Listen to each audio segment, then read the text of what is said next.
ിലേക്കാണ് ക്ഷണിക്കുന്നത്. ഞങ്ങൾ പറയുന്നതാണ് ശരിയായ ഇസ്ലാമിന്റെ മാർഗമെന്നാണ് ഇവർ പൊതുവെ തള്ളിമറിക്കാറുള്ളത്. ശരി, അത് തള്ളിമറിക്കാൻ അവർക്ക് സ്വാതന്ത്ര്യമുണ്ട്. ഇസ്ലാമിന്റെ പ്രത്യേകമായിട്ടുള്ള ചില വകഭേദങ്ങൾ മുജാഹിദ് പറയുന്നതല്ല, സുന്നികൾ വിശ്വസിക്കുന്നത്. സുന്നികളെ മുജാഹിദിന് പിടിക്കില്ല, സുന്നിയെ മുജാഹിദിനെ ജമാഅത്തെ ഇസ്ലാമിക്ക് പിടിക്കില്ല, മുജാഹിദിനും സുന്നിയും ജമാഅത്തെ ഇസ്ലാമിയെ പിടിക്കില്ല. ഇങ്ങനെ ഇവര് മലർന്നു കിടന്നു തുപ്പി തമ്മി തല്ലി കീറിക്കൊണ്ടിരിക്കുവാണിപ്പോ. വേറെ ഒരെണ്ണം കൂടി കാണാം.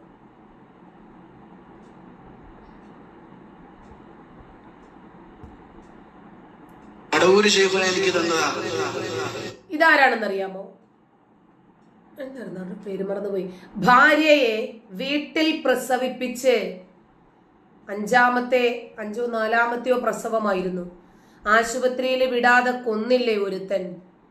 മടവൂർ കഫില എന്ന പേരിൽ ഒരു യൂട്യൂബ് ചാനലൊക്കെ തുടങ്ങിയിട്ട് അടുത്തുള്ള ആളുകളോട് പോലും യാതൊരു വിധത്തിലുള്ള സഹകരണവും ഇല്ലാതെ ആ പെണ്ണൊരുത്തി മരിച്ചു എന്നറിഞ്ഞപ്പോൾ ആ കുഞ്ഞിനെ പോലും ഏതാണ്ട് 24 മണിക്കൂറോളം വെള്ളം കൊടുക്കാതെ, എൻ്റെ തൊണ്ടയ്ക്ക് ഒരിറ്റ് നനവ് പോലും കൊടുക്കാതെ കൊല്ലാൻ നോക്കിയ ഭീകരൻ. അങ്ങനെ മരിച്ചാൽ ഭാര്യ ഷഹീദാണ്, രക്തസാക്ഷിയാണ് എന്നാണ് എൻ്റെ വിശ്വാസം. പ്രസവത്തിലാണല്ലോ മരിക്കുന്നത്. ആ പെണ്ണിനെ ആശുപത്രിയിൽ കൊണ്ടുപോന്ന് കരഞ്ഞു വിളിച്ചിട്ടും ആശുപത്രിയിൽ കൊണ്ടുപോകാതെ ആ പെണ്ണിനെ കൊന്നു. ഒടുവിൽ അവനെ അറസ്റ്റ് ചെയ്തു. എപ്പോഴാണ് അറസ്റ്റ് ചെയ്തത്?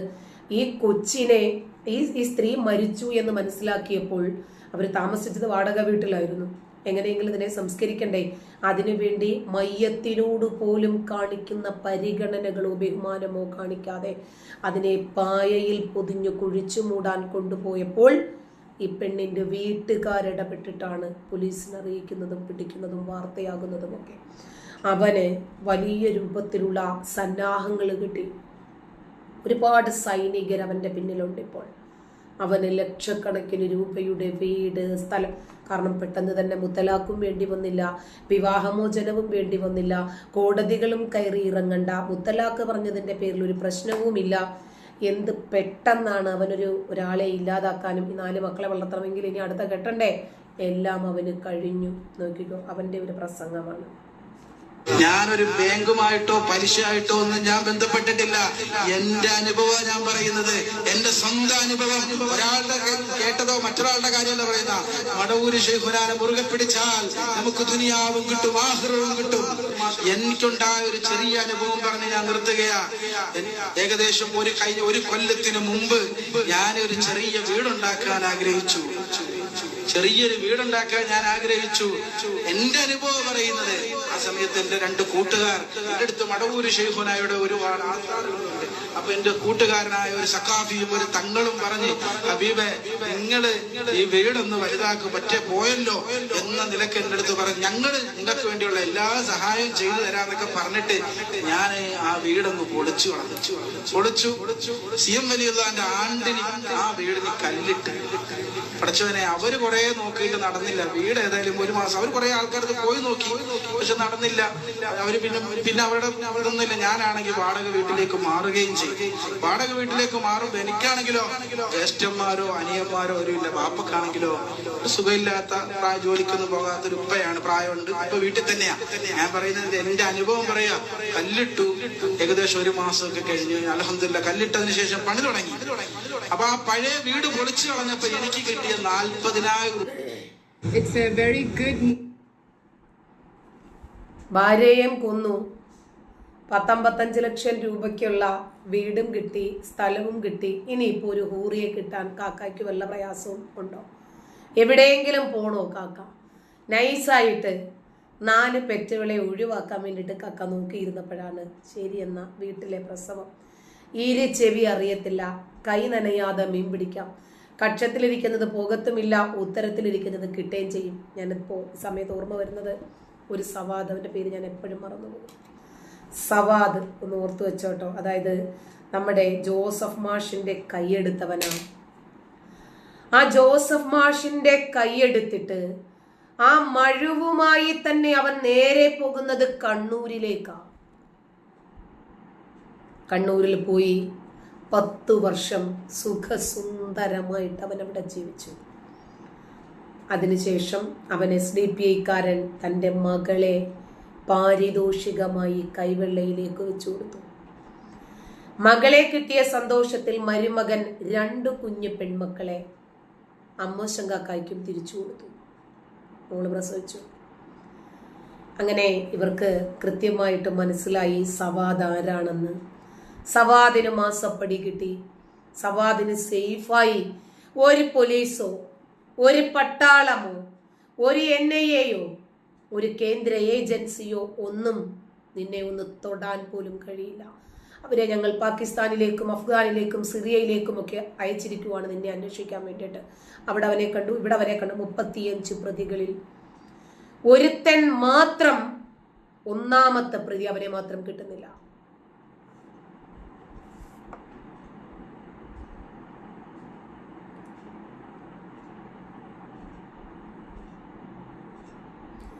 ആ മാലിക്കിന് എന്താണ് വേണ്ടത്? റെനി, മാലിക്കിന് നല്ലതുപോലെ ഒന്ന് കൊടുത്ത് പറഞ്ഞു വിട്ടേക്ക്. മാലിക് എന്തോ നമ്മളെ കുഴപ്പിക്കാൻ വേണ്ടിയിട്ട് വന്നതാണ്, പറഞ്ഞു വിട്ടേക്ക്. ഇത്തരം ആളുകളെയൊന്നും നമുക്ക് ആവശ്യമില്ല. അപ്പോ ഈ 1ാം പ്രതിയായിട്ടുള്ള സവാദിനെ മാത്രം കിട്ടുന്നില്ല. അങ്ങനെ വരുമ്പോഴാണ് ഒടുവില് സവാദ് ഒരു ആശാരിപ്പണിയൊക്കെ ചെയ്ത് ജീവിക്കുക. പോപ്പുലർ ഫ്രണ്ട് പിടിക്കപ്പെട്ടല്ലോ. പോപ്പുലർ ഫ്രണ്ട് നിരോധിക്കുകയും ചെയ്തു. അപ്പോൾ കക്ഷിക്ക് മാസപ്പടി കിട്ടുന്നില്ല സുഖകരമായിട്ട് ജീവിക്കാൻ. അങ്ങനെയാണ് കക്ഷി ആശാരിപ്പണി പഠിക്കുന്നത്. ആശാരിപ്പണി ചെയ്തു. ഇവന്റെ പേര് സവാദ് എന്ന. അവിടെ അവൻ വേറൊരു ഫേക്ക് പേരിലാണ് അറിയപ്പെട്ടിരുന്നത്. ഒടുവിൽ പിടിക്കപ്പെട്ടു. അപ്പോഴേക്ക് തന്നെ ആള് പേരൊക്കെ മാറ്റി പറഞ്ഞ്, ശരിയെന്നാ മക്കള് 2 പേരുടെ ബർത്ത് സർട്ടിഫിക്കറ്റ് എടുത്തോണ്ടു. അതിനകത്ത് സവാദ് തന്നെ. പിടിച്ചു. നോക്കുമ്പോൾ സ്വന്തം പേരിൽ സ്ഥലം, ലക്ഷക്കണക്കിന് രൂപ ബാങ്കിലേക്ക് വന്നിട്ടുണ്ട്. കുടുംബം എറണാകുളത്താണ്. പോകാൻ പറ്റില്ലല്ലോ. ആരെങ്കിലും എവിടെയെങ്കിലും തിരിച്ചറിഞ്ഞാൽ പോയില്ലേ കാര്യം. അതുകൊണ്ട് തൽക്കാലം കക്ഷി ആശാരിപ്പണിയൊക്കെ ചെയ്ത് ഒതുങ്ങിക്കൂടാമെന്ന് വിചാരിച്ചതാ. തെറ്റിയില്ലല്ലോ. 10 വർഷം സുഖസുന്ദരമായിട്ട് ജീവിക്കാൻ കഴിഞ്ഞില്ലേ ഈ കേരളത്തില്? ഒരു പാവം മനുഷ്യൻ പ്രവാചക നിന്ന നടത്തിയോ? നമ്മുടെ കോൺസെപ്റ്റിൽ അയാൾ ഒരു തെറ്റും ചെയ്തിട്ടില്ല. മുഹമ്മദ് എന്ന് ചോദ്യ പേപ്പറിൽ എഴുതിയതിന്റെ പേരിൽ ആ മനുഷ്യന്റെ കൈയെടുത്തവന്മാർ ഇന്നിവിടെ ഉണ്ടല്ലോ. അവര് കാണുന്നുണ്ടല്ലോ സോഷ്യൽ മീഡിയ അല്ലേ? ജൂതനുണ്ടാക്കിയ സോഷ്യൽ മീഡിയയിൽ ഇന്ന് ഇസ്ലാമിനെ എതിർക്കുന്ന ആരുമില്ല അല്ലേ? സോഷ്യൽ മീഡിയയിൽ ഇന്ന് ഇസ്ലാമിനെ വിമർശിക്കുന്നതിനെ തട്ടി നിങ്ങൾക്ക് നടക്കാൻ പറ്റുന്നുണ്ടോ? നിങ്ങൾ ഉണ്ടാക്കിയതാണ് ആ സ്വാതന്ത്ര്യം. ജോസഫ് മാഷ് അദ്ദേഹത്തിന്റെ ജീവിതം കൊടുത്ത്, അദ്ദേഹത്തിന്റെ ജോലി കൊടുത്ത്, ജീവിച്ചിരിക്കുന്ന രക്തസാക്ഷിയായി ഭാര്യയെ വരെ നഷ്ടപ്പെടുത്തിയിട്ട് ആ മനുഷ്യൻ നേടിക്കൊടുത്തതാണ് ഈ സ്വാതന്ത്ര്യം മറ്റുള്ളവർക്ക്. ഇത് ജനാധിപത്യ രാജ്യമാണ്. ഇവിടെ ഒരാളും ഒരാശയവും, വ്യക്തിയാകട്ടെ ആശയമാകട്ടെ സംഘടനകളാകട്ടെ, വിമർശനങ്ങളിൽ നിന്നും അതീതരല്ല. അതുകൊണ്ടാണ്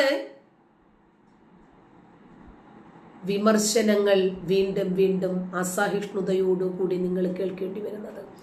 കാരണം ഇസ്ലാം അടിമുടി ക്യാൻസറാണ്, അടിമുടി തീവ്രവാദമാണ്. അതുകൊണ്ടാണ് ജാതി ചോദിച്ചു, മതം ചോദിച്ച്, പാൻഡീസ് വരെ ഊരി, ലിംഗാഗ്ര ചർമ്മമുണ്ടോ ഇല്ലയോ എന്ന് ഉറപ്പുവരുത്തി 29 പാവങ്ങളായ വിനോദസഞ്ചാരികളെ പഹൽഗാമിൽ കൊന്നപ്പോൾ ആ കൊന്നവനോട് നിങ്ങൾക്ക് അനുകമ്പ തോന്നുകയും ആ കൊന്നവന്റെ മനുഷ്യാവകാശത്തിനു വേണ്ടി സംസാരിക്കാനും നിനക്കൊക്കെ കഴിയുന്നത് ഇസ്ലാം അടിമുടി തീവ്രവാദമായതുകൊണ്ടാണ്. ഇത് തുറന്നു പറയാൻ എനിക്ക് പേടിയൊന്നുമില്ല. തീവ്രവാദം എവിടെയെന്ന് ചോദിച്ചാൽ ഖുർആനിന്റെ വചനങ്ങൾ എടുത്തങ്ങോട്ട് കാണിച്ചു തരും. ആരെങ്കിലും പറഞ്ഞിട്ട്, ആരെങ്കിലും സമ്മർദ്ദത്തിലാക്കി കുറച്ച് പണം തന്നിട്ട് വേഷം കെട്ടി ആടാൻ ആരും ഇറക്കി വിട്ടതല്ല എന്നെ. പണം കൊടുത്താൽ അങ്ങോട്ട് ചാടാൻ പറഞ്ഞാൽ അങ്ങോട്ട് ചാടാനും, ഇങ്ങോട്ട് ചരിയാൻ പറഞ്ഞാൽ ഇങ്ങോട്ട് ചരിയാനുമുള്ള അത്തരം ആളുകളെ മാത്രമേ നിങ്ങൾ കണ്ടിട്ടുള്ളൂ. പക്ഷേ മനസ്സിലാക്കിയ സത്യം തുറന്നു പറയാൻ എല്ലാവർക്കും കഴിയണമെന്നില്ല. ആ കഴിയുന്ന ആളുകളും